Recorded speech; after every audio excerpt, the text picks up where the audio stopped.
We are live, and this is day 5 of our 7-day Wounds to Victory challenge, where we are uncovering the effects of childhood wounds on major areas of our life. Today, we discover the effect of childhood wounds on parenting. Now, this is specifically useful if you're a parent of children below the age of 7, or even if you're not a parent, this can be a great awareness session for you. And what is this session going to give you, specifically if you're a parent? You'll realize why you fall back into dysfunctional or harmful parenting patterns, even if you mean the best for your child. So, if you're watching this live right now and if you're excited, go ahead and type live, hashtag live. Or if you're watching a replay, type hashtag replay. Thank you. And you're going to have many bulb on moments today. So if you're ready to be excited and to learn something fantabulous, then I am ready for you. So I'm going to start with two truths, and I call them the truths of the unconscious mind. The first truth is you repeat what you received.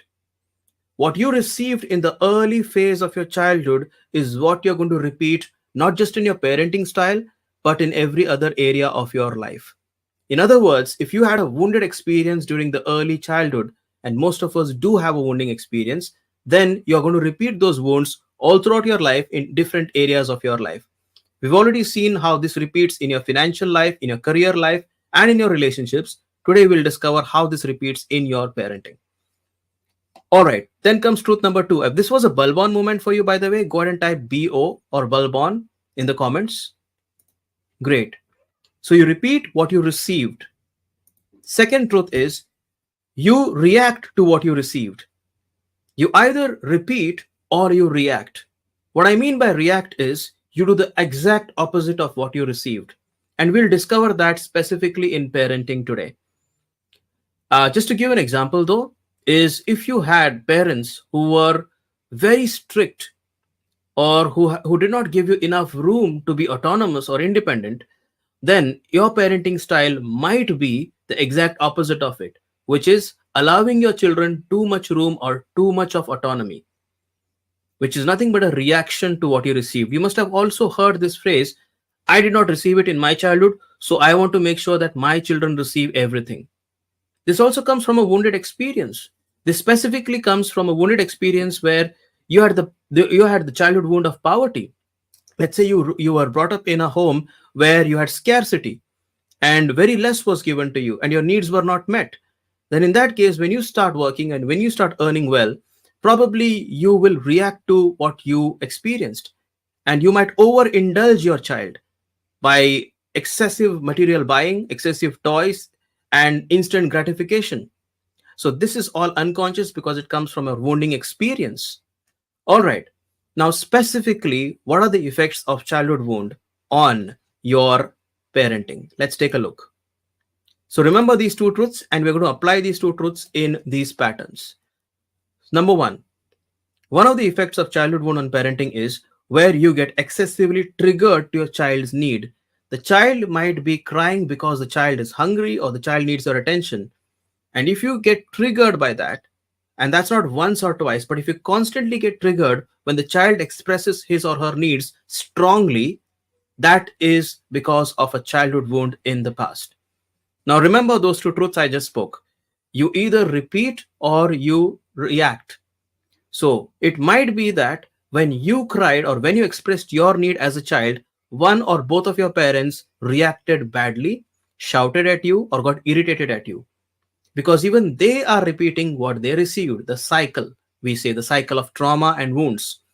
So if you get too triggered because your child is expressing your needs, it's a sign of a childhood wound, and probably you have received it from your parents. Now you might say, Ajay, I don't remember it.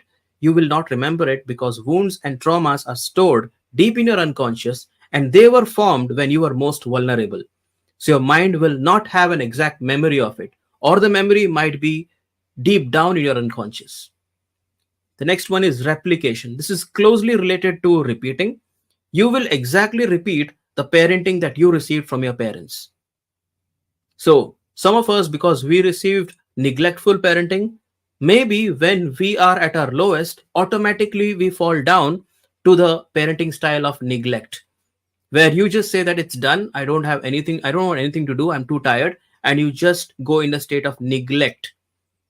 This is where you are falling back to the pattern of replicating what you received.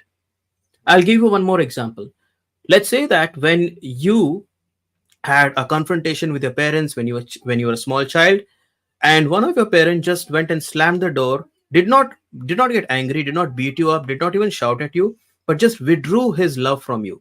Let's say your father just withdrew his love from you, went to a room and closed the door and did not speak to you. Now there are chances that you may do the same with your children as well. You may also replicate the same. Withdrawing of love is a sign of replication.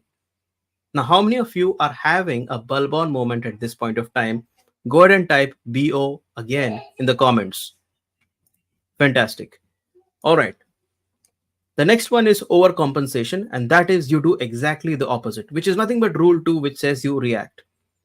You go out of your way and rebel against the parenting style that you received. Let's say that your parents were very authoritarian. They were always there behind you and trying to make you do what they wanted to do, and you did not have any freedom. Then you may do the opposite with your children. I've already given an example of that before. The last one is very dangerous, in fact more dangerous than replication and overcompensation, and that is role reversal, which later on leads to codependency, and I'll explain that to you. So role reversal is where, because the parent is emotionally not healthy or emotionally not up to the level, or let's say emotionally immature, that parent depends on the child in such a way as if the child is supposed to be your parent. It may sound confusing, but let me make it very simple.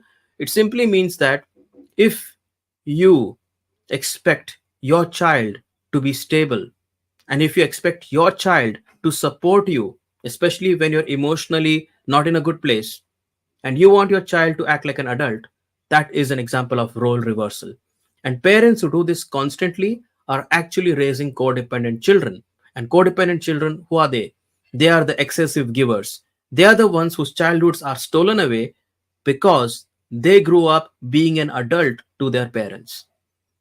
So, if you grew up in a childhood setting where one or both of your parents constantly complained and told you how your father was bad or how your mother was bad, then you had to reverse the role and be the spouse, exactly play the role of the spouse to your own parent.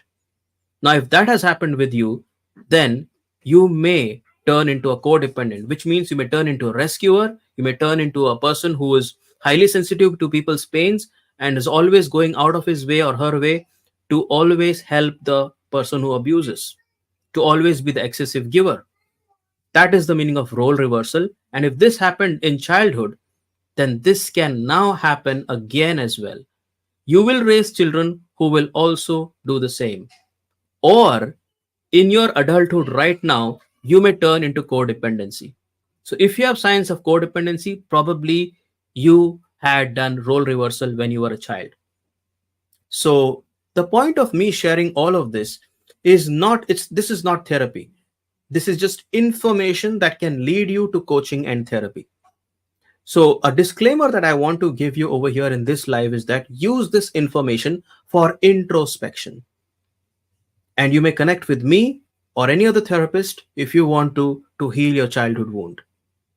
So I just want you now to tag 3 parents, maybe 3 moms or 3 dads, who can benefit from this today, and tell them why it's important for them to understand childhood wounds and its effect on parenting.